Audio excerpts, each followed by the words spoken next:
Ces assises, elles ont un double objectif.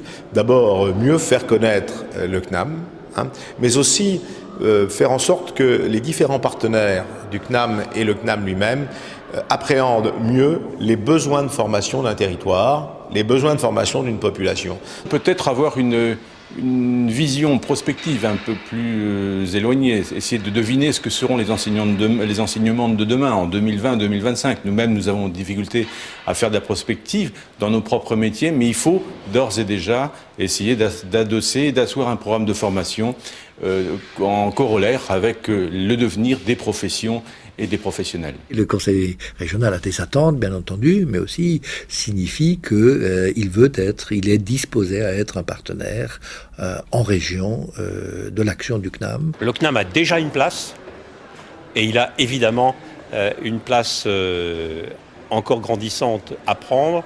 Le marché de la formation c'est un marché bien sûr, mais on préfère dire qu'il faut rechercher une complémentarité dans l'offre de formation.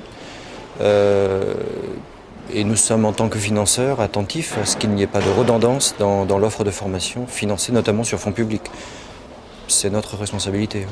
Mettre en œuvre une démarche qui nous permettra de mieux répondre aux besoins, alors via des enquêtes, via des prises de contact directes avec certains secteurs professionnels par exemple, et avec les partenaires en matière d'offre de formation. C'est un partenaire privilégié puisque c'est quand même l'organisme de formation qui incarne le mieux le principe qui nous est cher, à savoir la promotion sociale. Vous savez, la compétitivité, ça va s'acquérir par l'innovation industrielle, technologique, par la R&D, les méthodes, les process et la formation. Donc il n'y a quand même pas non plus beaucoup d'acteurs de ce rang-là et de ce niveau-là sur les Pays de Loire pour nous accompagner dans la démarche. Donc résolument, le CNAM aura une place de choix.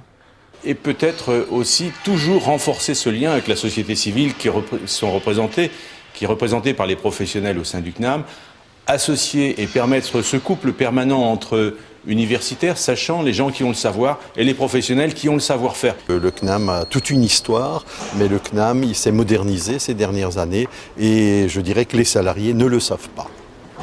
Et les entreprises non plus.